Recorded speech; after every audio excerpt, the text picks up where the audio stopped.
नमस्कार, आप देख रहे हैं मनी 9। मैं हूं आपके साथ संदीप ग्रोवर। क्लोजिंग बज़ में आपका बहुत-बहुत स्वागत है। और आज तो बाजार में हमने देखा 2 दिन की जो गिरावट है वो थमती हुई दिखी। बाजार में गिरावट का दौर अरेस्ट होता हुआ दिखा और इनफैक्ट अच्छे खासे गेन्स के साथ, मजबूती के साथ, रिकवरी के साथ बाजार में आज क्लोजिंग देखने को मिली। और रिकवरी इस दम पर बनती हुई दिखी कि आरबीआई की ओर से आ गया एक बूस्टर। 1.5 लाख करोड़ रुपए की लिक्विडिटी या फिर नकदी सिस्टम में डाली जाएगी, ये खबर सुबह थी और उसी का इम्पैक्ट आज हमने बैंकिंग फाइनेंशियल शेयरों में बनता हुआ दिखा। और यही एक तबका है जिसने बाजार को पूरी तरह से नीचे से जोर लगा के ऊपर पटक दिया और इनफैक्ट क्लोजिंग भी अच्छी खासी मजबूती के साथ देखने को मिली। अब बाजार के लिए क्या अहम है, क्या है आज बाजार का दिन भर का हाल, जो कि आज हमने मार्केट्स में बनता हुआ दिखा। अब बाजार में करना क्या है, ये जो आज के गेन्स बने हैं, क्या ये सिर्फ बैंकिंग फाइनेंशियल तक ही सीमित है आरबीआई के बूस्टर डोज की वजह से, क्योंकि बाकी सारे इंडेक्स तो आज लाल निशान के साथ ही बंद हुए हैं। अब करना क्या है, रणनीति आपको कैसे बनानी है, इस पर हम बातचीत करते हैं। हमारे साथ एसएस वेल्थ स्ट्रीट की फाउंडर सुगंधा सचदेव जी कार्यक्रम में शामिल हो चुकी हैं। उनके पास चलते हैं और समझते हैं कि इनफैक्ट अब मार्केट में यहाँ से किस तरह का असर देखने को मिल सकता है। मैम, वेरी गुड आफ्टरनून, बहुत बहुत स्वागत है आपका मनी 9 पर। Good afternoon, Sandeep ji. Thanks for having me. Thanks for having me on your show. तो सबसे पहले मैम, ये जो आज बाजार में क्लोजिंग हमने पॉजिटिव नोट पर बनती हुई देखी है, इसको आपने कैसे रीड किया है? क्योंकि केवल बैंकिंग फाइनेंशियल तक ही सीमित थी आज की तेजी, अगर हम देखें। और या तो फिर आप कह लीजिए रेट सेंसिटिव, क्योंकि रियल्टी और ऑटो उसके साथ साथ पार्टिसिपेट कर रहे थे। जो रेट कट की होप्स और लिक्विडिटी बढ़ने की जो एक पूरी कवायद है आरबीआई की ओर से की गई है, उसी का इम्पैक्ट हमने मार्केट्स में बनता हुआ दिखा। बाकी तमाम सेक्टर्स आप देखिए लाल निशान के साथ ही बंद हुए। तो आज की जो तेजी है उसमें खुशी मनानी चाहिए, थोड़ा उत्साह लाना चाहिए, या फिर जो बाकी सेक्टर्स गिरे हैं उससे चिंता करने की जरूरत है अभी भी? संदीप जी, अगर देखें तो माहौल अभी भी स्लाइटली नेगेटिव ही बना हुआ है। इवन दो आज हमने कुछ रिस्पाइट आते हुए देखा है, that was majorly driven by कि आरबीआई ने जो 60,000 करोड़ के ओपन मार्केट ऑपरेशंस अनाउंस किए हैं वो 3 ट्रांचेस में होंगे, 20,000 करोड़ ईच। इसका मेजर कारण ये रहा है कि because systemic liquidity banking system में काफी ज्यादा डेफिसिट है वहां पे, ऑलमोस्ट 3.13 लाख करोड़ का। अभी एफआईआईज काफी सेलिंग कर रहे हैं और डॉलर्स को बाय कर रहे हैं, they are moving back to their own country. इसके साथ साथ आरबीआई भी रुपी डॉलर एक्सचेंज रेट को कंट्रोल करने के लिए टू कर्ब दिस वॉलेटिलिटी काफी ज्यादा डॉलर का सेलिंग कर रहा है। सो मेजर रीजन रहा है कि जो लिक्विडिटी का डेफिसिट हो गया था, इसी वजह से RBI has come out with this 60,000 crore open market operations. इस फैक्टर की वजह से हमने बैंक निफ्टी को आज आउट परफॉर्म करते हुए देखा, बट बहुत खुशी अभी बनानी नहीं चाहिए बिकॉज माहौल अभी भी बहुत पॉजिटिव नहीं है। अगर हम क्लोजिंग की बात करते हैं तो क्लोजिंग के टाइम पे हमने कुछ सेलिंग प्रेशर दोबारा से हाई लेवल्स पे आते हुए देखा है। Overall FIIs have sold around 74,000 crore in January itself. So ये फोर्थ स्ट्रेट मंथ है जहां FIIs have been selling और ये सेलिंग अभी कंटिन्यूड ही नजर आ रही है। इवन दो अब काफी ज्यादा नजर रहेगी, बहुत सारे फैक्टर्स हैं अभी मार्केट में which will drive further volatility into markets. Major factors रहेंगे, इस हफ्ते फेड की मीटिंग है जहां ये बहुत ज्यादा एक्सपेक्टेशंस नहीं है कि फेड फर्दर रेट कट करेगा बिकॉज फेड ने already last year 3 rate cuts किए हैं। सो बट उनका जो आगे रेट कट को लेके टाइमिंग होगा या स्टांस होगा यूएस इकोनॉमी को लेके, वो काफी इंपॉर्टेंट रहेगा टू वॉच आउट फॉर। इसके साथ साथ यूएस का पीसी इन्फ्लेशन डेटा भी लाइंड अप है, यूएस का जीडीपी ग्रोथ भी लाइंड अप है। और इसके साथ साथ मेजर नजर रहेगी डोमेस्टिक मार्केट्स की यूनियन बजट की तरफ, जहां काफी ज्यादा उम्मीदें बनी हुई है कि प्रो ग्रोथ बजट आएगा। मार्केट काफी ज्यादा एक्सपेक्ट कर रही है कि बजट में काफी बोल्ड मेजर्स अनाउंस हो सकते हैं। कैपेक्स को बूस्ट मिलेगा, मैन्युफैक्चरिंग को बूस्ट मिलेगा because government is focused on make in India initiative. और इसके साथ साथ defence, AI, power, green energy initiatives, इन पे भी काफी ज्यादा फोकस रह सकता है। और कुछ टैक्स कंसेशंस की भी उम्मीदें बनी हुई हैं टैक्स पेयर्स को। सो ये सारे फैक्टर्स रहेंगे to watch out for. Even though कोई बिग बैंग अनाउंसमेंट्स नहीं भी होती बजट में, बट अगर कोई नेगेटिव सरप्राइजेस निकल के नहीं आते, I think market would cheer that. इसके साथ साथ अगर हम हिस्टोरिकल ट्रेंड्स की भी बात करें तो नॉर्मली बजट से 2-3 हफ्ते पहले हमने पिछले अगर 10 साल का ट्रैक रिकॉर्ड देखे तो हम थोड़ी सी सेलिंग आते हुए ही देखते हैं। बट यस, बजट के एक हफ्ते बाद का अगर हम हिस्टोरिकल ट्रेंड देखते हैं तो मार्केट काफी हद तक स्टेबिलिटी देखने को मिलती है मार्केट में। बजट के दिन थोड़ी वॉलेटिलिटी जरूर रहेगी as is usual every year, but budget के एक हफ्ते बाद जो हमने ट्रेंड्स को स्टडी किया है, कुछ हद तक स्टेबिलिटी निकल के आ सकती है।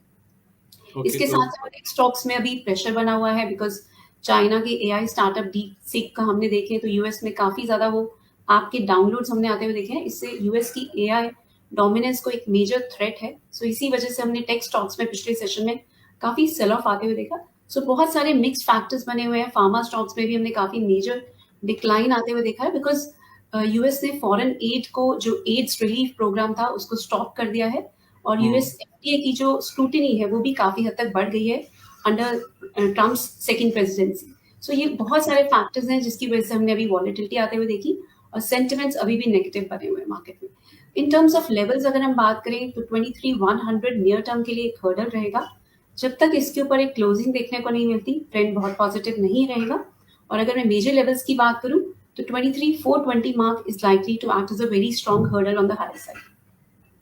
डाउन साइड की बात करें तो निफ्टी के लिए 22,660 से 22,500 एक बहुत मेजर फ्लोर एरिया रहेगा। वहां से काफी उम्मीदें हैं कि एक मेजर रिकवरी रैली देखने को मिल सकती है और काफी ज्यादा उम्मीदें हैं बनी हुई हैं बजट से, कोई प्रो ग्रोथ अनाउंसमेंट्स निकल के आती है या टैक्स कंसेशंस निकल के आती है। सो ये लेवल मार्केट को काफी ज्यादा एक ब्रीदर प्रोवाइड करेगा। वहीं बैंक निफ्टी की बात करें तो एक मेजर फ्लोर नजर आता है 48,900 लेवल्स पर। ये लेवल जब तक प्रोटेक्टेड है कुछ रिकवरी देखने को मिल सकती है। सॉरी 47,900 का लेवल एक मेजर सपोर्ट एरिया रहेगा फॉर बैंक निफ्टी। जब तक ये लेवल होल्ड है एक रिकवरी का फेज कंटिन्यू रहेगा। हाई साइड में 49,500 मार्क मेजर हर्डल रहेगा।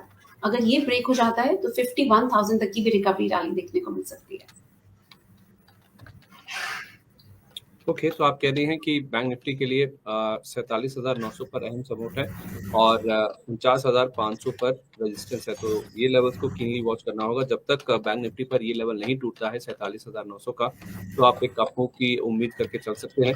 लेकिन आज हमने देखा हायर लेवल से करीब करीब 400 पॉइंट नीचे हल्का होकर बैंक निफ्टी में जो क्लोजिंग है वो बनती हुई दिखी। तो फिर भी गेन्स है वो काफी अच्छे थे क्योंकि दिग्गजों ने पार्टिसिपेट किया, चाहे वो एचडीएफसी बैंक हो, आईसीआईसीआई बैंक हो, आईडीएफसी फर्स्ट बैंक, पीएनबी जैसे शेयर, ये आज काफी लाइमलाइट में थे और इसी का इम्पैक्ट आज हमने पॉजिटिव साइड पे बनता हुआ देखा भी है। इम्पैक्ट मैम पहला सेक्टर जो मैं आपसे डिस्कस करना चाह रहा हूँ या फिर जो पहला स्टॉक है वो यही है। बैंकिंग फाइनेंशियल शेयरों में जिस तरह से आज एक्टिविटी बनती हुई दिखी है, जो आप कह भी रही थी कि 3 ट्रांचेस में 60,000 करोड़ रुपए के जो बॉन्ड्स खरीदे जाएंगे, सरकारी बॉन्ड्स, और उसके साथ साथ बाकी भी जो चीजें हैं, कुल मिलाकर 1.5 लाख करोड़ रुपए की जो लिक्विडिटी इन्फ्यूज की जा रही है, उससे बैंकों में काफी अच्छे गेन्स बनते हुए दिखे हैं। तो वो चाहे एक्सिस बैंक हो, एचडीएफसी बैंक हो, आईसीआईसीआई बैंक हो, ये 3 दिग्गज प्राइवेट बैंक हैं, इनमें काफी अच्छा एक्शन बनता हुआ दिखा। आज तो पीएसयू बैंक भी काफी ज्यादा पार्टिसिपेट कर रहे थे। For that matter Bajaj twins या फिर जो एनबीएफसी स्टॉक्स हैं उनमें भी हमने काफी अच्छे गेन्स बनते हुए दिखे, चाहे वो आधार हाउसिंग हो, बजाज हाउसिंग फाइनेंस हो, वहां पे तो नतीजों का भी इम्पैक्ट था। तो काफी अच्छे गेन्स आज हमने बनते हुए देखे हैं।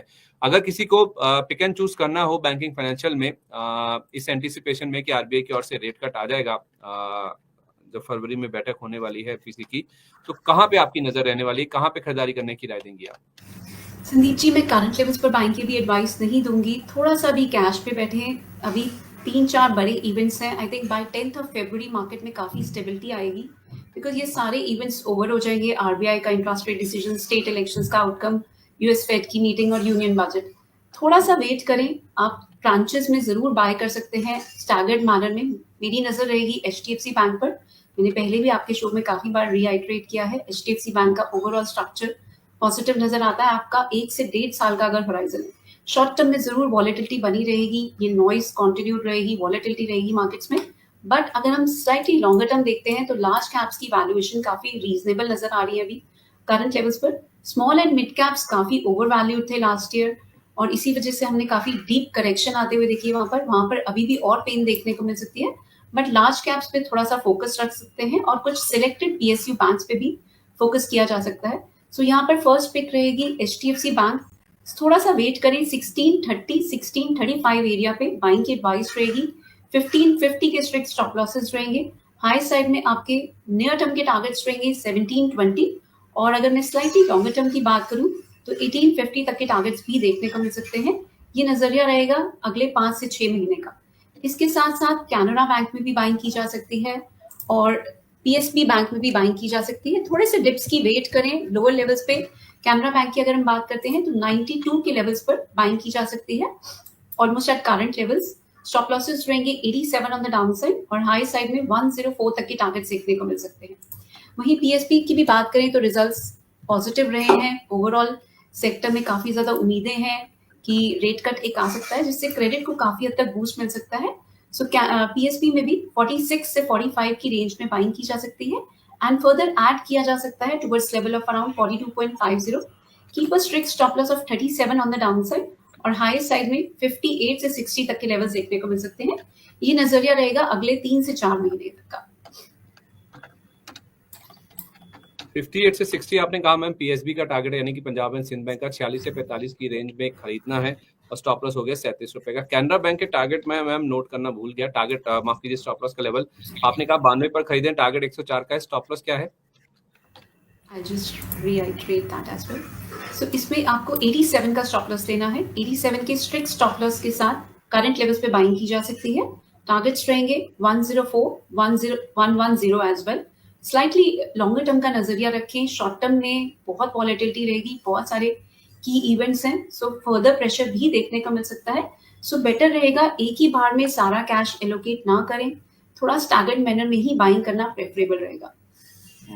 स्टैगर्ड वे में धीरे धीरे खरीदारी करें और दिग्गज बैंकों में एचडीएफसी बैंक जैसे इनमें लंबे अवधि का नजरिया लेकर आप छोटे छोटे टुकड़ों में खरीदारी कर सकते हैं। 1630 पर नीचे की ओर मिले तो वहां पे एचडीएफसी बैंक को खरीदें, 1720 1850 तक के टारगेट होंगे।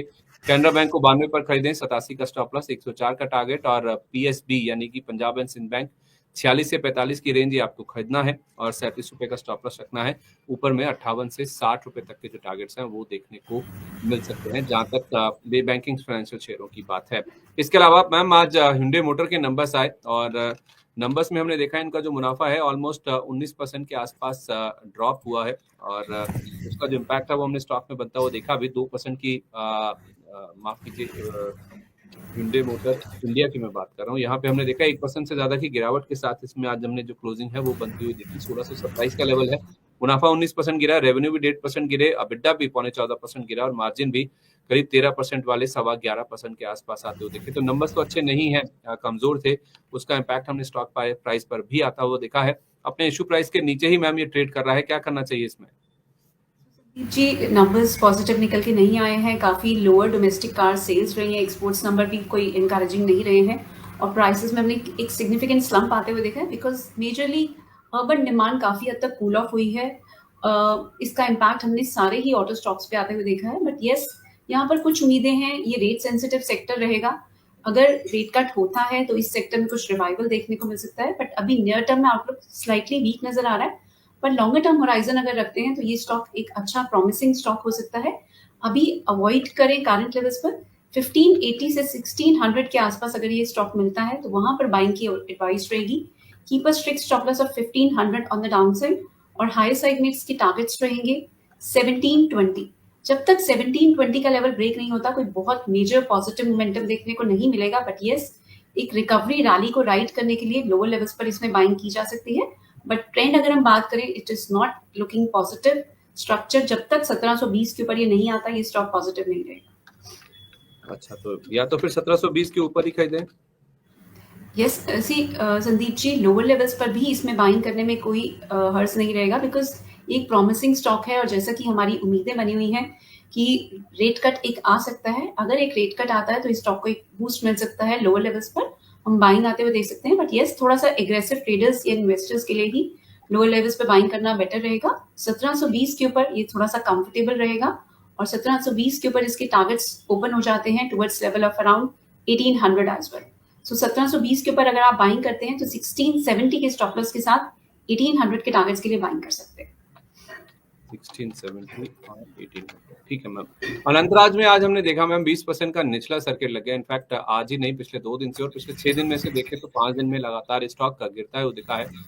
करीब 42% की गिरावट स्टॉक में ऑलरेडी हो चुकी है। 920 वाला ये शेयर आ गया 535 रुपए के भी नीचे। वही जो एआई को लेकर कंसर्न्स बने हैं ग्लोबली, जो चाइना ने अपना सस्ता डीपसीक लॉन्च किया है एक स्टार्टअप ने, उसका इम्पैक्ट आज हमने स्टॉक पे बनता हुआ देखा क्योंकि डेटा सेंटर्स की जो डिमांड है फिर वो भी कम होती हुई दिखेगी। और इसकी एक सब्सिडरी है अनंतराज क्लाउड करके, जिसके जरिए इनका डेटा सेंटर का कारोबार है। काफी एग्रेसिवली स्टॉक इसी अनाउंसमेंट के बाद चला भी था। इन्होंने गूगल के साथ एक करार भी किया था इस डेटा सेंटर बिजनेस को लेकर ही। लेकिन अब ये जो कंसर्न बन रहे हैं एआई को लेकर, उसके बाद हमने देखा है कि स्टॉक की पिटाई भी बहुत तेज हुई है।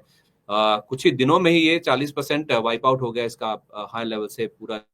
तो क्या करना चाहिए इसमें? 20% की जो गिरावट है दिख रही है आज, क्या ये और गिरावट का इंडिकेशन है या फिर खरीदारी कर सकता है कोई जो इसको ऊपर में, जिसने हाई लेवल्स पे से 900 के ऊपर भी देखा है?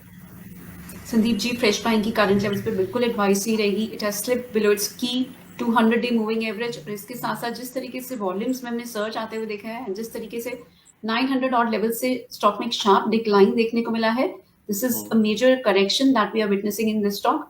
और मुझे अभी लग रहा है ये करेक्शन और डीप हो सकती है।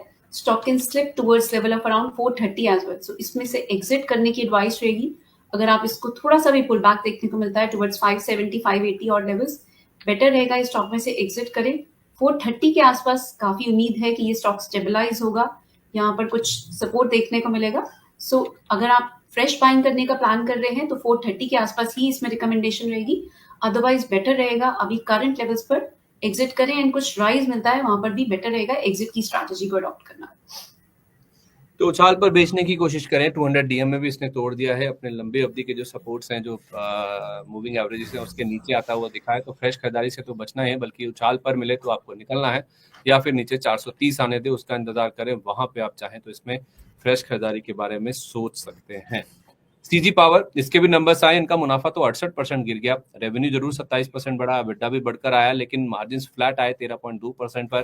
कुछ नई मैन्युफैक्चरिंग यूनिट लगाने के ऊपर इन्होंने 712 करोड़ रुपए का निवेश करने की भी घोषणा की है। लेकिन नंबर्स जिस तरह के आए हैं, उसके बाद हमने देखा है कि ये स्टॉक वैसे नंबर्स आने से पहले से ही वीक था। आज सुबह से ही हमने देखा था कि इसमें गिरावट ही देखने को मिली थी। शायद बाजार पहले ही एंटिसिपेट कर रहा था कि नंबर्स इसके वीक आते हुए दिखेंगे, और कुछ वैसा ही रुझान हमने स्टॉक में बनता हुआ देखा भी है। नेट जो क्लोजिंग हुई है आज के सेशन में सीजी पावर की अगर हम बात करें, तो वो काफी कमजोरी के साथ 4.25% नीचे, लोअर लेवल से थोड़ा रिकवर जरूर हो गया। ये 517 रुपए तक चला गया था आज, लेकिन 574 रुपए पर जाकर बंद हुआ है। तो लोअर लेवल से रिकवर हुआ मैम, नंबर्स तो अच्छे नहीं है। इस रिकवरी के ऊपर कितना बेट करना चाहिए और कितना नहीं? संदीप जी, इस सेक्टर पे मुझे लग रहा है फोकस रहेगा बजट का भी, बिकॉज पावर सेक्टर की डिमांड काफ़ी ज़्यादा बढ़ने की उम्मीदें बनी हुई हैं, और इस सेक्टर पे आई थिंक बजट में भी कुछ इंक्रीज एलोकेशन हम आते हुए देख सकते हैं। सो मुझे लग रहा है ये stock, even though numbers positive नहीं आए, but I think prices have already discounted the numbers, और हमने ऑलरेडी काफ़ी ज़्यादा स्लाइड आते हुए देखा है। और अगर हम टेक्निकल लेवल्स की भी बात करते हैं तो 516 515 area is likely to act as a strong support area. जब तक ये लेवल होल्ड कर रहा है, इसमें कुछ रिकवरी की उम्मीद नजर आ रही है, इवन दो स्टॉक बहुत स्ट्रॉन्ग नहीं है, but it's trading below it's की 200 day moving average also. But यहाँ से कुछ रिकवरी जरूर देखने को मिल सकती है। बजट में अगर कुछ इंक्रीज एलोकेशंस निकल के आती हैं, कुछ इंसेंटिव्स निकल के आते हैं इस सेक्टर के लिए, सो सर्टेनली इस स्टॉक में कुछ फायदा देखने को मिल सकता है। तो 515 के स्टॉप लॉस के साथ, strict stop loss on a closing basis, इसमें बाइंग की जा सकती है। हम स्मॉल डिप्स 550 के आसपास इसमें बाइंग करें, 515 का क्लोजिंग बेसिस पे स्टॉप लॉस रखें। हाई साइड में 670 तक के टारगेट देखने को मिल सकते हैं। हाउएवर, हैविंग सेड, जब तक 700 के ऊपर ये स्टॉक क्लोजिंग नहीं देता, बहुत बुलिश ट्रेंड इसमें इमर्ज नहीं होगा। बट यस, हमने संदीप जी सारे ही स्टॉक्स में काफी ज्यादा मिड कैप स्मॉल कैप में काफी ज्यादा डिक्लाइन आते हुए देखा है। सो कुछ रिकवरी जरूर देखने को मिल सकती है। And as I maintain in the beginning of the show, 22,660 22,700 mark near term के लिए एक बॉटम की तरह ऐड कर सकता है। वहां से ब्रॉडर इंडाइसेस में भी अगर हम देखें तो एक रिकवरी का माहौल बन सकता है। स्मॉल कैप मिड कैप में भी एक अच्छी रिकवरी देखने को मिल सकती है। सो इसमें कुछ रिकवरी का माहौल रहेगा। सो शॉर्ट टर्म के लिए बाइंग की जा सकती है।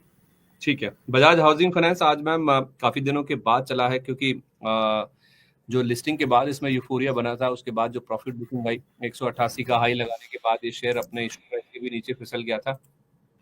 अब नंबर्स में इसमें थोड़ी सी जान फूकी है। 25% इनके मुनाफे और एनआई में ग्रोथ है। 26% एयूएम बढ़ा है। ग्रॉस नेट एनपीए फ्लैट रहे हैं, और एनआईएम्स में भी हमने देखा मोर और लेस स्थिरता ही देखने को मिली है। तो नंबर्स के बाद स्टॉक में आज हमने काफी अच्छा उत्साह बनता हुआ दिखा। ओवरऑल जो क्लोजिंग हुई अच्छे खासे गेंस के साथ हुई है। तो ये गेंस सस्टेन करते हुए नजर आ रहे हैं, या फिर हर हाई लेवल्स पे रेजिस्टेंस मिलेगा, प्रॉफिट बुकिंग होती रहेगी?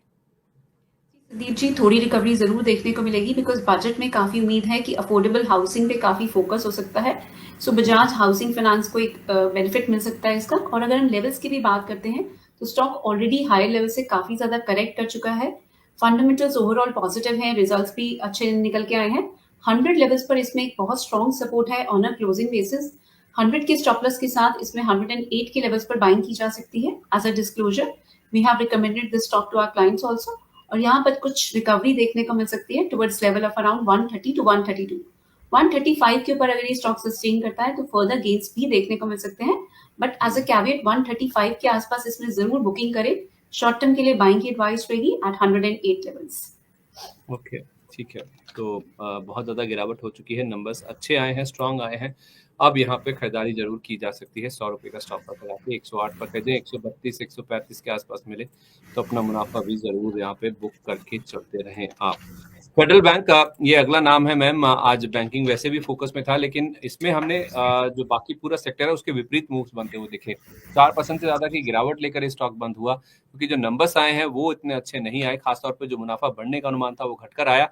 क्यों? क्योंकि इनकी जो प्रोविजनिंग है वो 3 गुना से ज़्यादा बढ़ गई साल दर साल। क्वार्टर ऑन क्वार्टर भी 85% का जंप आया। एनआईएम्स घटकर आए हैं, भले ही 1 बेसिस पॉइंट घटा, लेकिन 18 तिमाही में सबसे कम एनआईएम्स है जो कि बैंक ने रिपोर्ट किए हैं। तो उसका जो असर है वो स्टॉक में आज हमने गिरावट के रूप में देखा। सारा बैंकिंग फाइनेंशियल ऊपर था मैम, ये नीचे था, इसको कैसे समझे हम? संदीप जी, मुझे इस स्टॉक में कोई प्रॉमिसिंग स्ट्रक्चर नजर नहीं आ रहा है। It has currently slip below it's 200 day moving average, और यहाँ पर फर्दर प्रेशर भी देखने को मिल सकता है। इवन दो अगर हम बैंकिंग स्टॉक्स को देखें, they are leading the rally today, और फर्दर भी गेन्स देखने को मिल सकते हैं बैंकिंग स्टॉक्स में। बट फेडरल बैंक को अभी मेरी एडवाइस रहेगी, अवॉइड करें। डाउन साइड में 172, 170 तक के लेवल्स ये स्टॉक टेस्ट कर सकता है। बेटर रहेगा अभी करंट लेवल्स पे अवॉइड करना।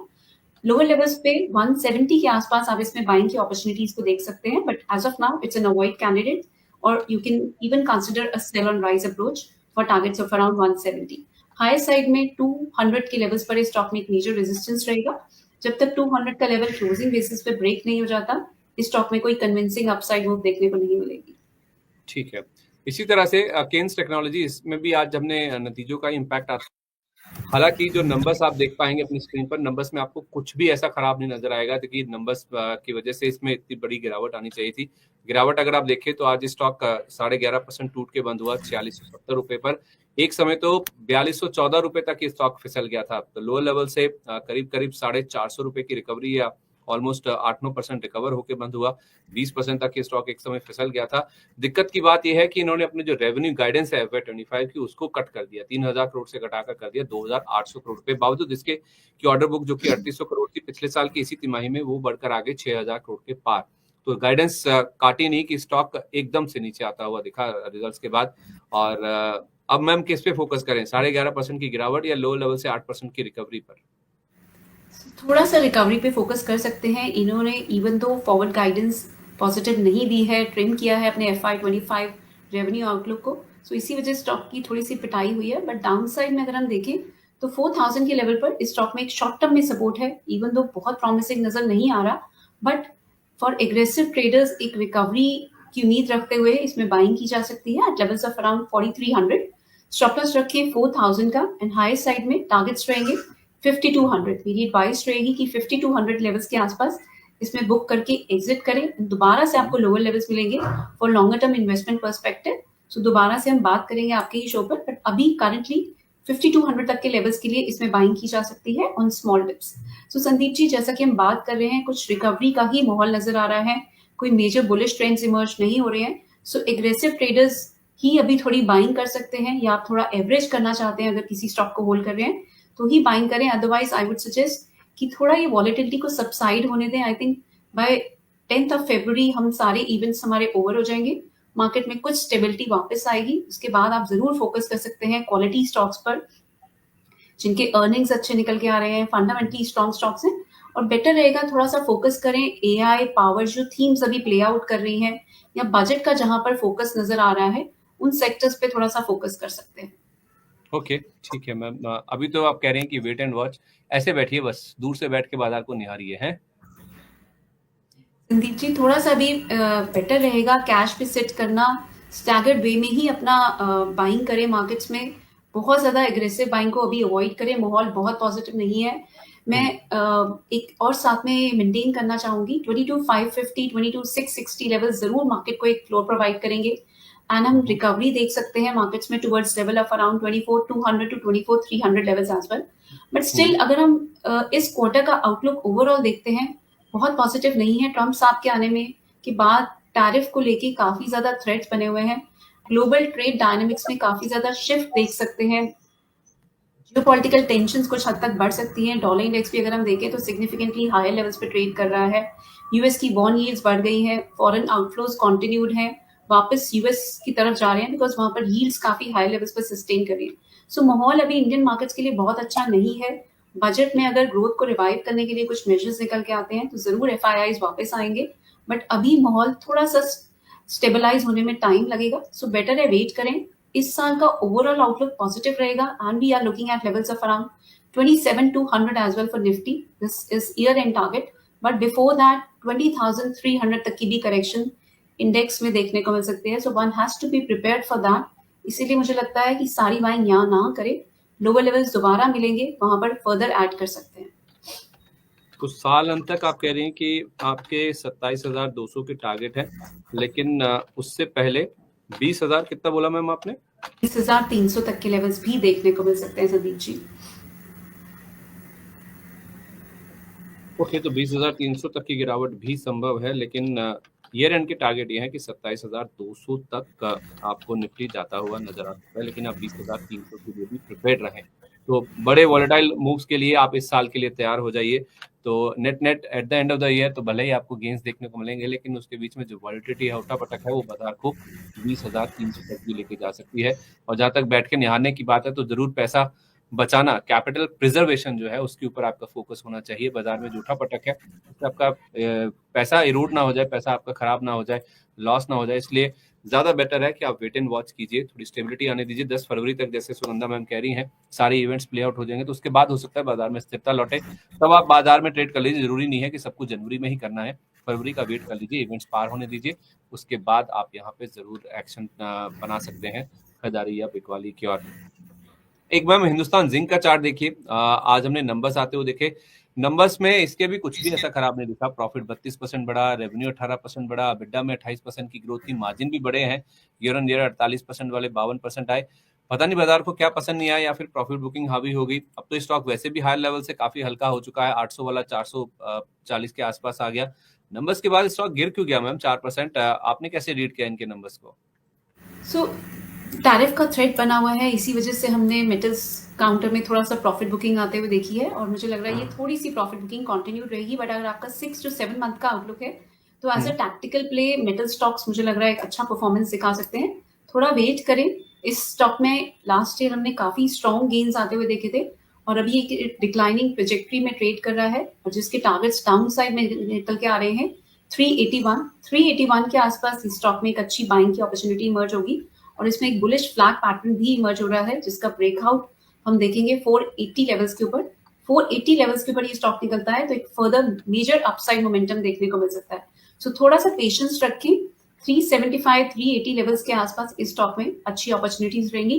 करंट लेवल्स पर सेल ऑन राइज की एडवाइस रहेगी. जब तक 480 का level on a closing basis break नहीं होता, this is a sell on rise stock. But yes, अगर आपका 6 to 7 मंथ्स का होराइजन है तो लोअर लेवल्स पर जरूर बाइंग की अपॉर्चुनिटीज देख सकते हैं अराउंड 380 लेवल्स. ठीक है. बालकृष्ण इंडस्ट्रीज मैम, आज नोमुरा का एक अपग्रेड आया, न्यूट्रल से बाय रेटिंग उन्होंने कर दी. वैल्यूएशन अट्रैक्टिव है, ग्रोथ के प्रोस्पेक्ट्स हैं, नंबर्स भी अच्छे आए हैं, उसकी वजह से स्टॉक में आज हमने 7% तक के गेंस बनते हुए देखे. क्लोजिंग बेसिस पर भी 6.5% की मजबूती थी. क्या करना चाहिए मैम बालकृष्ण इंडस्ट्रीज में, और अपसाइड बाकी है? 3242 तक जा सकता है ये? नहीं संदीप जी, मुझे लग रहा है ये रैली फिजल आउट हो जाएगी. इवन तो आज हमने गेन्स आते हुए देखे हैं, stock has been one of the top performers today, but I think this rally will fizzle out. 2850 का लेवल जब तक इसमें ब्रेक नहीं होता ये रैली कंटिन्यू नहीं होगी. Rather it's a sell on rise stock. 2855 का स्टॉप लॉस रखें, एंड आप हायर लेवल्स पर एफएनओ सेगमेंट में इनफैक्ट सेलिंग इनिशिएट कर सकते हैं फ्यूचर्स में. डाउन साइड में अगर हम इसकी टारगेट्स की बात करें तो 2520 तक के लेवल्स भी इसमें देखने को मिल सकते हैं. लोअर लेवल्स पर जरूर दोबारा बाइंग देखने को मिलेगी, पर जब तक 2820 का लेवल इसमें ब्रेक नहीं होता, मेजर अपसाइड देखने को नहीं मिलेगी. ओके, ठीक है मैम. इस बीच टीटीके प्रेस्टीज, इसके भी नंबर्स आए हैं. मुनाफा 6.5% गिरा, रेवेन्यू भी गिरे, अबिडा भी गिरा 6.5%, मार्जिन 11.5% वाले 11% के नीचे आ गए.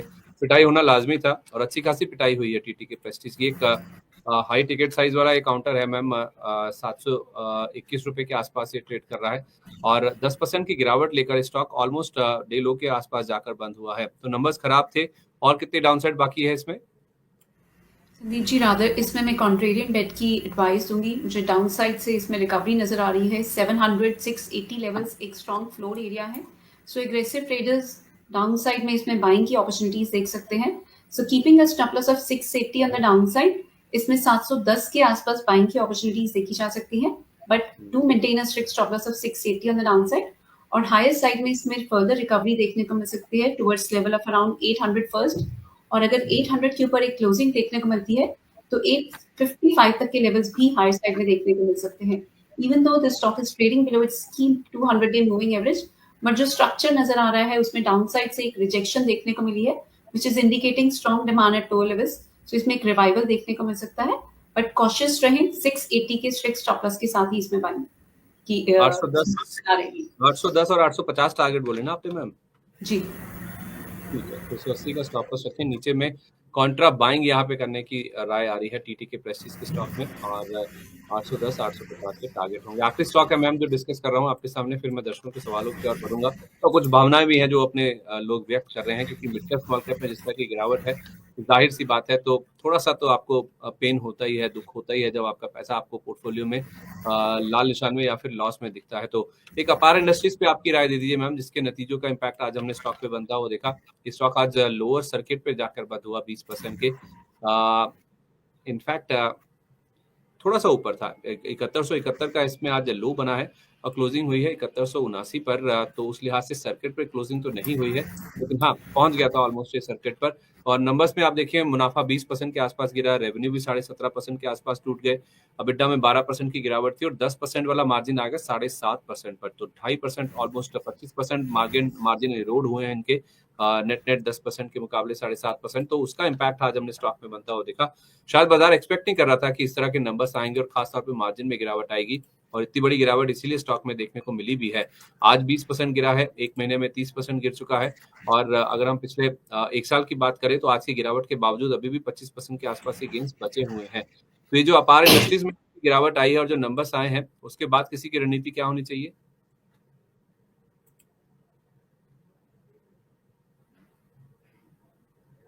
आई थिंक एंटिसिपेटेड ऑल्सो, बहुत एक्सॉर्बिटेंट वैल्यूएशंस पे ये स्टॉक ट्रेड कर रहा था, प्रॉफिट बुकिंग देखने को मिली है। So I would just call it healthy correction in this stock. Rather इसमें अगर लो लेवल्स देखने को मिलते हैं तो एक वैल्यू बाइंग अपॉर्चुनिटीज इमर्ज होंगी।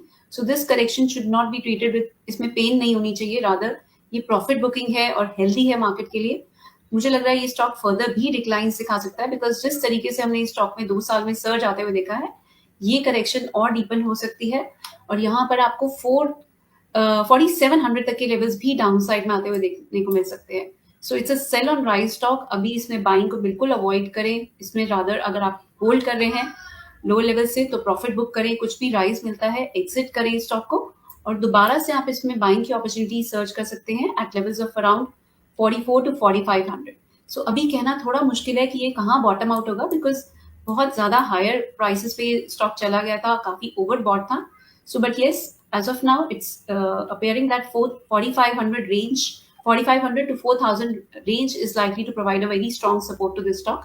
So wait करें बाइंग के लिए, और अभी होल्ड कर रहे हैं तो बेटर है इसको एग्जिट करें।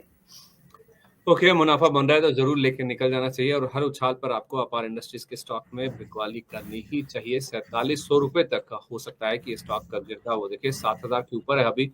बहुत बड़ी डाउनसाइड की यहाँ पे बात करिए, क्योंकि गैप्स बहुत ज्यादा है और वो गैप्स को फिल करने के लिए स्टॉक नीचे की ओर जाता हुआ दिख सकता है। मैं भावनाओं की बात कर रहा था, तो मैं किसी का कमेंट पढ़ रहा था जिन्होंने लिखा था उनके पोर्टफोलियो का हाल, इसमें किस तरह का इम्पैक्ट देखने को मिल रहा है। सवाल बहुत तेजी से आ रहे हैं, इनफैक्ट बहुत जल्दी से ये लिस्ट अपडेट हो रही है। हाँ, लकी जी का ये सवाल है। लकी जी कह रहे हैं कि तेजी के बाद भी पोर्टफोलियो लॉस में ही है। ये वो स्टॉक्स हैं, वो दर्शक हैं या वो निवेशक हैं जिनके पोर्टफोलियो में ज्यादा ma'am mid cap small cap होते हैं। और आज भी आप देखिए बाजार भले ही ऊपर है, एक समय निफ्टी बैंक तो 1000 पॉइंट से ज्यादा उछल गया था, 1200 पॉइंट के आसपास की तेजी थी, लेकिन जो नब्ज है बाजार की, जो छोटे मुजोले स्टॉक्स हैं, उनमें देखिए पेन रुकने का नाम नहीं ले रहा है। तो 0.25% नीचे बंद हुआ बीसी स्मॉल कैप इंडेक्स, एक समय 3% तक लुढ़क गया था। तो पेन वहीं पे ही है, और यही कारण है कि भले ही स्टॉक आज बाजार ऊपर आपको बंद होता हुआ दिखा, लेकिन लोगों के पोर्टफोलियो में तो लॉसेस आज भी बढ़ते हुए दिखे हैं। तो ये उनकी भावनाएं हैं जिनके बाजार ऊपर बंद होने के बावजूद पोर्टफोलियो में लॉसेस बढ़ रहे हैं। सो संदीप जी, अभी ये माहौल मुझे लग रहा है अभी और फर्दर कंटिन्यू रहेगा, बिकॉज थोड़े दिन हमें और वेट करना होगा, लोअर लेवल से जरूर रिकवरी आएगी। सो पेन थोड़ी सी और रहेगी, बट यस, थोड़ा उम्मीद रखें, पेशेंस रखें, होल्ड रखें अपनी कुछ इन्वेस्टमेंट्स को, बट आपको थोड़ी सी एक्टिव मैनेजमेंट करनी होगी। जिस स्टॉक्स में आपके फंडामेंटल्स खराब हो गए हैं, रिजल्ट्स खराब निकल के आ रहे हैं, सो कुछ भी राइज मिलता है तो बेटर रहेगा कुछ स्टॉक्स को जरूर एग्जिट करें। बट येस, जो फंडामेंटली स्ट्रॉन्ग स्टॉक्स हैं, अगर आपका 1 से 1.5 साल का होराइजन है तो आप उनको होल्ड रख सकते हैं, कुछ एवरेज की अपॉर्चुनिटीज भी ढूंढ सकते हैं। बिकॉज ऐसा नहीं है कि सारे स्टॉक्स खराब हो गए, पूरी मार्केट खराब होगी, बट आप ये देखें कि पिछले 4 सालों में हमने बहुत स्ट्रॉन्ग गेन्स आते हुए देखे हैं मार्केट में। ये पहली करेक्शन है और स्मॉल एंड मिड कैप्स में जरूर करेक्शन देखने को मिली है, पर हमने गेन्स भी बहुत फिनोमिनल आते हुए देखे थे। So I think one should treat it as a healthy correction in a market, और इसमें आपको एक बाइंग की अपॉर्चुनिटीज जरूर मिलेंगी लोअर लेवल्स पर। सो ज्यादा अभी वरी ना करें, थोड़ा सा एक्टिव मैनेजमेंट जरूर करनी पड़ेगी, बट आपको दोबारा से मार्केट्स में एक रिवाइवल देखने को मिलेगा। एज आई मेंटेन 22,660 लेवल्स पे काफी उम्मीद है कि वहां से एक शॉर्ट टर्म में जरूर रिवाइवल मिलेगा। अगर आपको हाई लेवल्स मिलते हैं तो कुछ स्टॉक्स में जरूर एग्जिट करें, दोबारा से लोअर लेवल्स पर एंट्री कर सकते हैं, जिससे आपके रिटर्न्स एनहांस हो जाएंगे। सी, एंट्री आपकी बहुत इंपॉर्टेंट रहती है कि आपने किस लेवल्स पर बाइंग की है। अगर आपने बहुत ज्यादा ओवरबॉट लेवल्स पर बाइंग की है कुछ स्टॉक्स में, तो बेटर रहेगा उसमें एक बार के लिए लॉस बुक करें, इन दोबारा से आपको अट्रैक्टिव वैल्यूएशंस मिलती हैं, लोअर लेवल्स मिलते हैं, दोबारा से एंट्री कर सकते हैं। ठीक है मैम। आपने ma'am Punjab and Sind bank पे खरीदारी करने की राय दी थी, ये सवाल उसी स्टॉक को लेकर है। आप बोलेंगी कि दोबारा क्यों रिपीट कर रहे हैं, तो इनका सवाल मैं इसलिए ले रहा हूँ मैम क्योंकि ये कह रहे हैं कि पंजाब एंड सिंध बैंक 64 पे लिया है, क्या करें इसमें, 1 साल तक मैं होल्ड कर सकता हूँ, एवरेज कर सकते हैं क्या? सिर्फ एवरेज पूछने के लिए मैं सवाल ले रहा हूँ। संदीप जी, इसमें एवरेज कर सकते हैं, करंट लेवल्स पे भी एवरेज कर सकते हैं, थोड़ा 42 के आसपास मिले तो फर्दर ऐड कर सकते हैं, but to keep a strict stop loss of 37, because अगर हम वीकली चार्ट्स पे देखते हैं तो 37 मार्क एक बहुत स्ट्रॉन्ग सपोर्ट एरिया रहेगा। जब तक ये 37 के ऊपर होल्ड कर रहा है, काफी उम्मीद है इस स्टॉक में फर्दर अपसाइड देखने को मिल सकती है। हमने इस हफ्ते भी ऑलमोस्ट 1% तक के गेन्स आते हुए देखे, and these gains can continue. थोड़ी अपसाइड यहाँ से जरूर देखने को मिल सकती है। आपके लेवल्स में थोड़ा सा टाइम जरूर लगेगा, आप चाहें तो यहाँ पर एवरेज करें, जिससे आपके रिटर्न्स एनहांस हो सकते हैं। ठीक है मैम, जोमेटो पे व्यू दीजिए। ये मैं राजन पांडे जी का सवाल आपके सामने पढ़ रहा हूँ। वो कह रहे हैं कि sir Zomato price at the rate 265 है, ऊपर 305 भी देखा हूँ, पर मेरा लंबे समय का व्यू है, मेरा परचेस रेट कब आएगा, ऑल टाइम हाई के लिए और कितना समय देना होगा? तो इन्होंने 265 लेने के बाद 305 भी देखा, लेकिन अब ये शेयर आ गया 210 रुपए के आसपास। तो पहले तो ऑल टाइम हाई छोड़ दीजिए, इनका लेवल कब आएगा 265 का? संदीप जी, 170 180 के आसपास आप इसमें फर्दर भी बाइंग कर सकते हैं। इनका लेवल आने में जरूर टाइम लगेगा, बिकॉज इनकी इन्वेस्टमेंट्स डार्क स्टोर्स में बहुत ज्यादा हो रही है फॉर ब्लिंकिट, जिसकी वजह से इनके रेवेन्यू पे काफी इंपैक्ट देखने को मिला है, और स्टॉक में हमने काफी हाई लेवल से प्रॉफिट बुकिंग आते हुए देखी है। But quick commerce space is likely to stay here, competitive intensity sector में थोड़ी सी बढ़ रही है, इसी वजह से थोड़ा सा प्रेशर देखने को मिला है। बट अगर आपका 1.5 से 2 साल का होराइजन है तो ये स्टॉक अच्छी परफॉर्मेंस दिखा सकता है। अगर हम मेजर सपोर्ट एरिया की बात करें तो 140 145 एरिया इस स्टॉक के लिए एक बहुत मेजर सपोर्ट एरिया रहेगा, बट नियर टर्म के लिए देखें तो 170 नियर टर्म के लिए सपोर्ट एरिया है। सो आप 180 185 के आसपास इसमें बाइंग कर सकते हैं। नियर टर्म के लिए आप 175 का एक स्टॉप लॉस रखें, 170 का स्टॉप लॉस रखें, और आपको हायर साइड में फर्स्ट लेवल्स देखने को मिलेंगे 245 से 250। 250 के ऊपर अभी स्टॉक के लिए सस्टेन करना थोड़ा सा मुश्किल रहेगा, सो बेटर रहेगा जो आप लो लेवल्स पे बाइंग कर रहे हैं उसको जरूर एग्जिट करें। हाई लेवल्स की बाइंग के लिए आपको दोबारा से मौका मिलेगा एवरेज करने का। एक बार के लिए आपको शॉर्ट टर्म में एक्टिव मैनेजमेंट करनी होगी, कुछ टैक्टिकल बाइंग करनी होगी, और उसको एग्जिट करें, दोबारा से लो लेवल्स मिलेंगे, वहां पर लॉन्गर टर्म के लिए इन्वेस्टमेंट्स को होल्ड कर सकते हैं। और आपको ये रीसेंट हाइज भी ब्रेक करता हुआ नजर आएगा 1 से 2 साल के होराइजन में। I am expecting levels of around 340 in 1 year time frame, and अगर हम 2 साल का होराइजन देखते हैं तो 380 से 385 तक के लेवल्स भी देखने को मिल सकते हैं। मैम स्विगी की भी बात कर लेते हैं। स्विगी का 390 रुपए का इशू प्राइस था, आज का लो है 389 रुपीज 5 पैसा। तो इसने अपना जो आईपीओ का इशू प्राइस है वो भी आज दिन के दौरान इंटरडे में तोड़ा था, हालांकि क्लोजिंग रिकवरी के बाद 411 रुपए पर हुई। 317 वाला शेयर पूरा जो हाई इसने बनाए लिस्टिंग के बाद के जो गेन्स बने, उसके बाद आप देखिए अब ये 390 रुपए के भी नीचे आता हुआ दिखा है। तो ऐसे स्टॉक्स पर आपकी क्या राय होगी जो लिस्टिंग के बाद अपने आईपीओ इशू प्राइस के भी नीचे फिसल जाते हैं?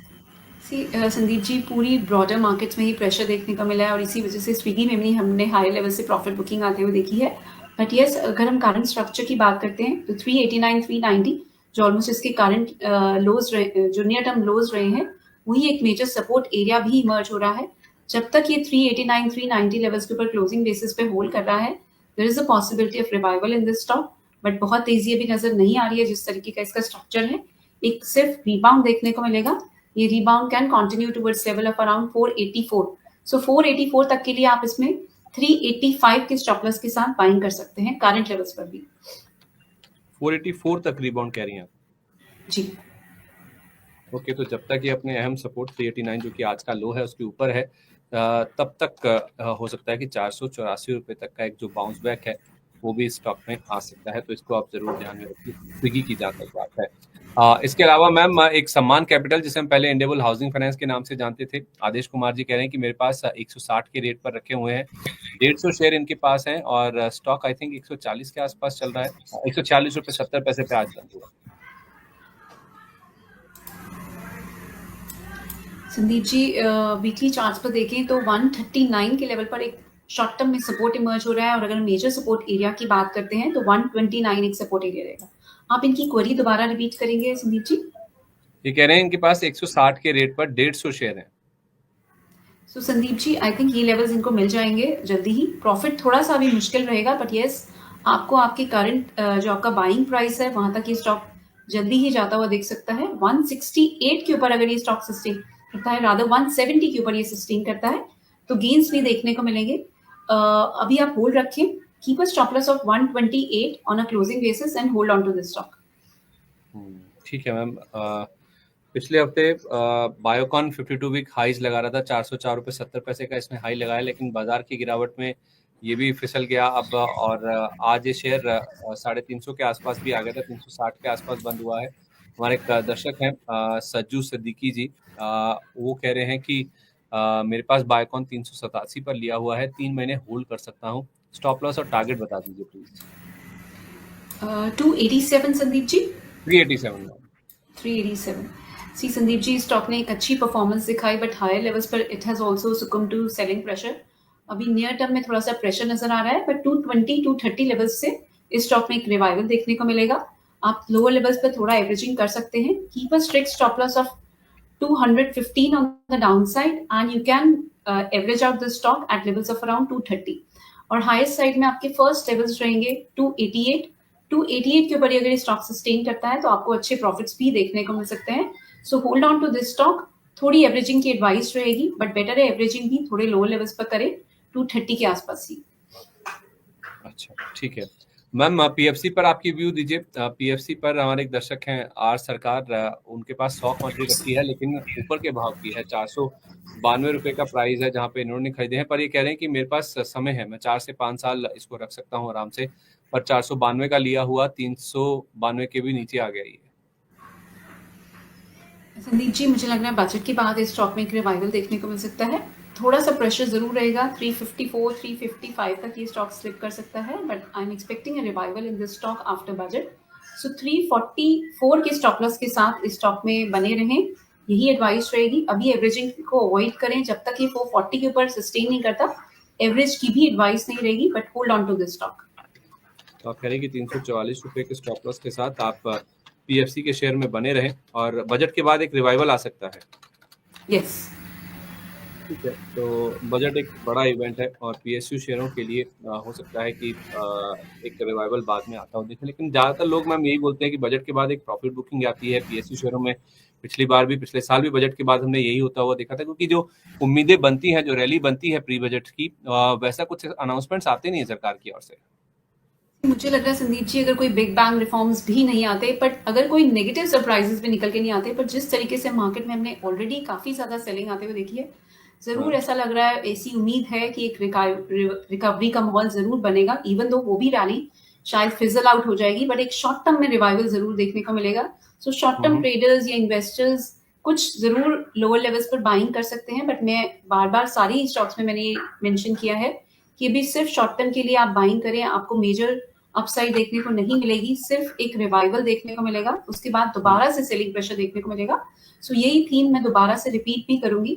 बजट में कुछ भी जो भी अनाउंसमेंट्स निकल के आएंगी अभी कहना बहुत मुश्किल है, बट आई एम श्योर कि बजट में कुछ ऐसी अनाउंसमेंट जरूर निकल के आएंगी जिससे ग्रोथ को कुछ रिवाइवल मिलेगा, बिकॉज गवर्नमेंट भी ये देख रही है कि ग्रोथ काफी हद तक वीकन हो गई है। अगर हम इंडियन रुपी की भी बात करें, it has slipped to a record lows. So ये बहुत बड़े दो मेजर फैक्टर्स हैं और एफआईआईज काफी सेलिंग कर रहे हैं, इंडियन मार्केट्स को छोड़ के जा रहे हैं. सो बजट में कुछ ऐसी प्रो ग्रोथ मेजर्स निकल के आने की उम्मीद जरूर बनी हुई है, जिससे शॉर्ट टर्म में तो एटलीस्ट मार्केट को एक रिवाइवल देखने को मिलेगा. कुछ शॉर्ट टर्म में चेयर करेगी मार्केट, एक शॉर्ट टर्म ऑप्टिमिज्म जरूर आ सकती है मार्केट में.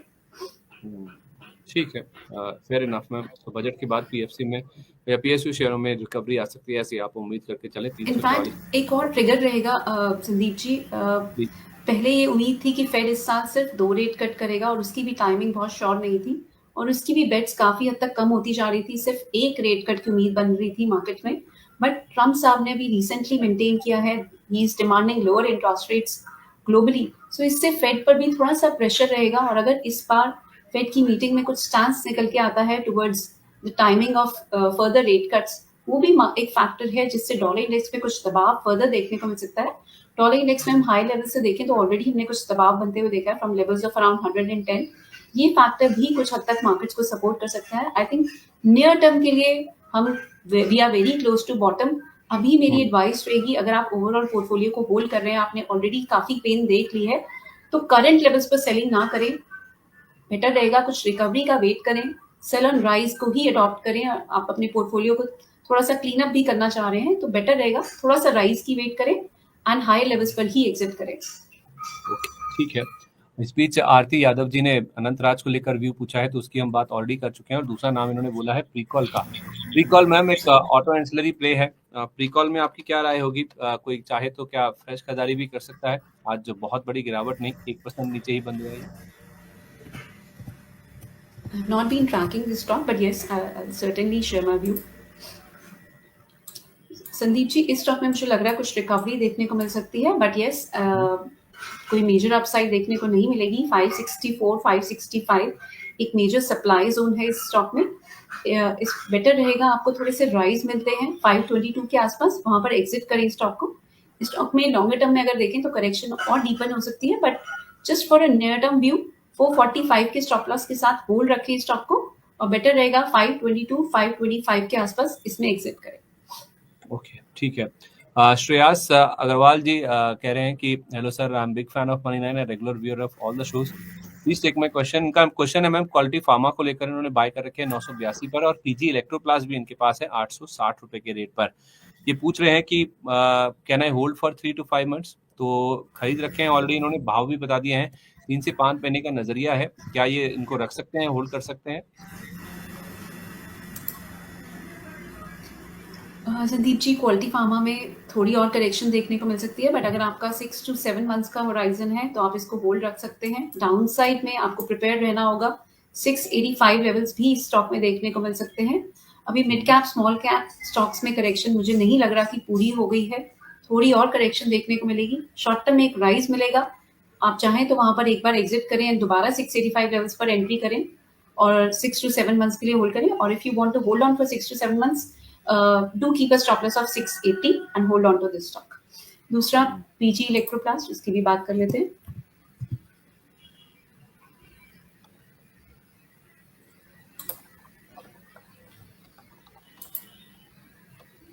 इसके नंबर्स अगले महीने निकल के आएंगे, बट अभी स्टॉक में कुछ रिकवरी देखने को मिल सकती है फ्रॉम लेवल्स ऑफ अराउंड 567. सो 567 तक की भी डाउनसाइड इस स्टॉक में देखने को मिल सकती है, बट फ्रॉम दोस लेवल्स इस स्टॉक में एक अच्छी रिकवरी देखने को मिल सकती है. सो आप होल्ड रख सकते हैं. 560 का क्लोजिंग बेसिस पे स्टॉप लॉस रखें and since you have a horizon of around 6 to 7 months, continue to hold this stock. 560 रुपए का स्टॉप लॉस लगाकर आप पीजी इलेक्ट्रोप्लास्ट में बने रह सकते हैं फिलहाल के लिए. हालांकि ये स्टॉक नीचे में 567 रुपए तक भी जा सकता है. 567 तक जा सकता है और 560 का स्टॉप लॉस बोला आपने. यस संदीप जी, 560 का क्लोजिंग बेसिस पे स्टॉप लॉस रखें और रिकवरी स्टॉक में देखने को मिल सकती है टुवर्ड्स लेवल ऑफ अराउंड 810. किस लेवल पर बाएंगे संदीप जी इनकी? मैम इन्होंने आई थिंक जो लेवल बताया था पीजी इलेक्ट्रोप्लास्ट का वो है 860 रुपए का. आपके बाइंग लेवल्स आने में भी बहुत टाइम लगेगा, बट 6 to 7 months में I am looking at levels of around 820 only. We will reevaluate this stock, but अभी के लिए 810, 815 इस लेवल के ऊपर अभी ये स्टॉक नजर नहीं आ रहा है.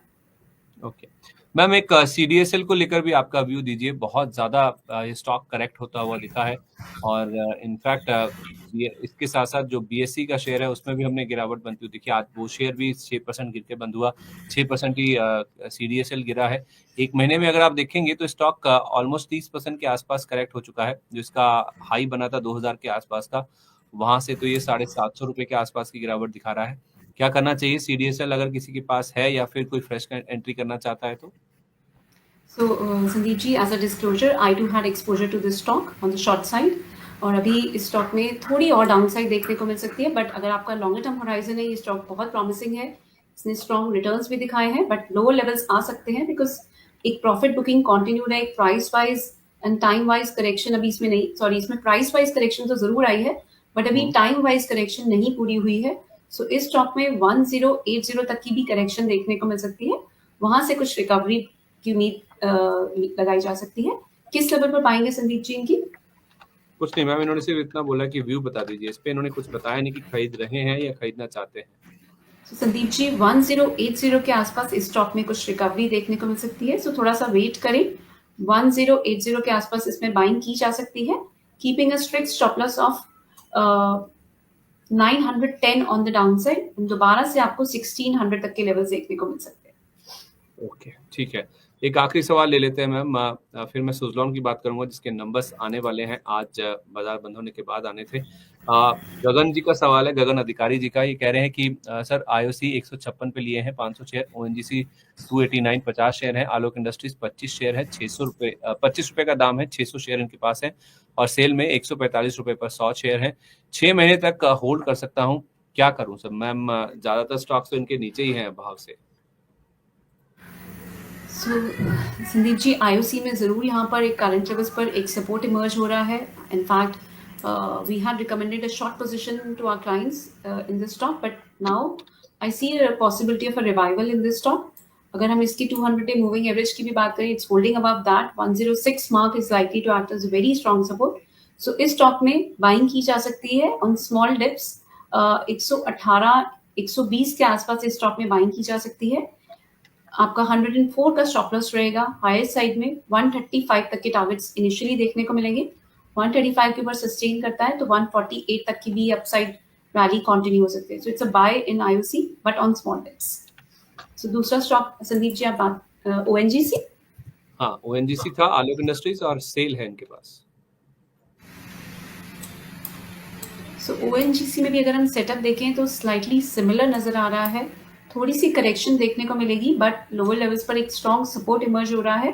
230 मार्क एक बहुत स्ट्रॉन्ग सपोर्ट एरिया रहेगा। So we are very close to the key support area. So इसमें भी 240 242 के आसपास बाइंग की जा सकती है। बहुत छोटा स्टॉप लॉस रहेगा, 228 का स्टॉप लॉस रखिए एंड 260 तक के लिए इसमें होल्ड कर सकते हैं। ओके, ठीक है। एंड सेल आलोक सेल इंडस्ट्रीज सेल की और बात करें,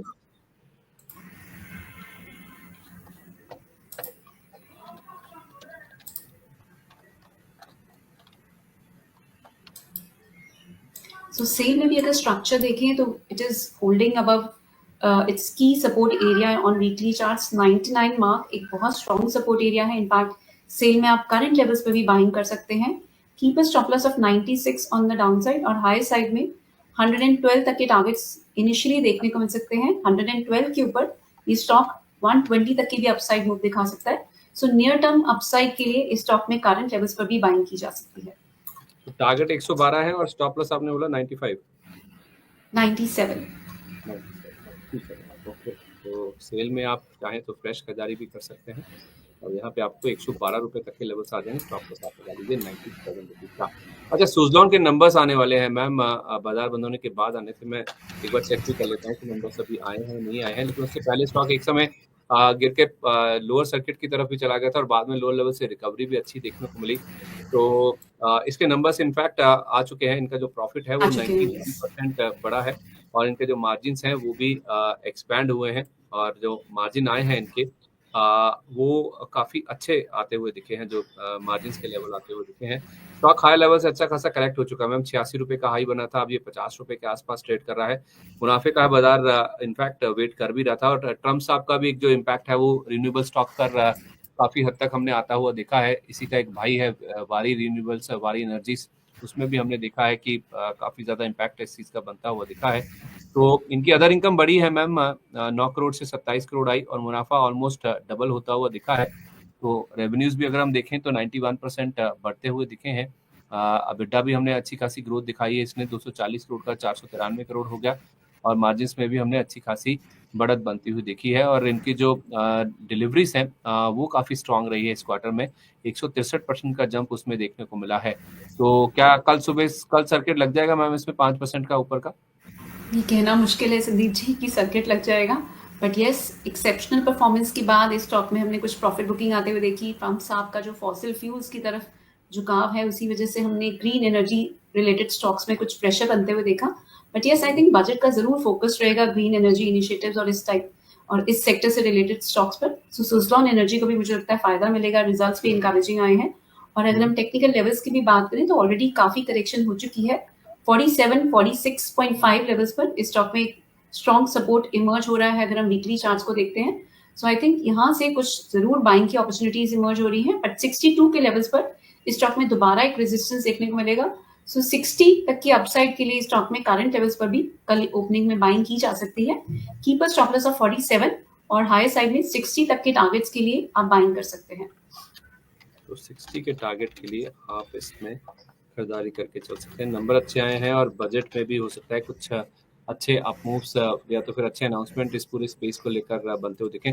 मैम काफी सारे स्टॉक्स हैं जिन पर वैसे भी आपने अपनी राय दे दी है, कोई ऐसा स्टॉक भी बचा है जो आपके रडार पर है, टेक्निकली आपको अच्छा लग रहा हो, जहाँ पे आप खरीदारी या बिकवाली करने की राय देंगी? संदीप जी, एक डाबर की अगर हम बात करें, मैंने पहले की भी आपके शोज में बात की थी, मुझे लग रहा है डिमांड को रिवाइव करने के लिए गवर्नमेंट कुछ मेजर्स लेके आएगी।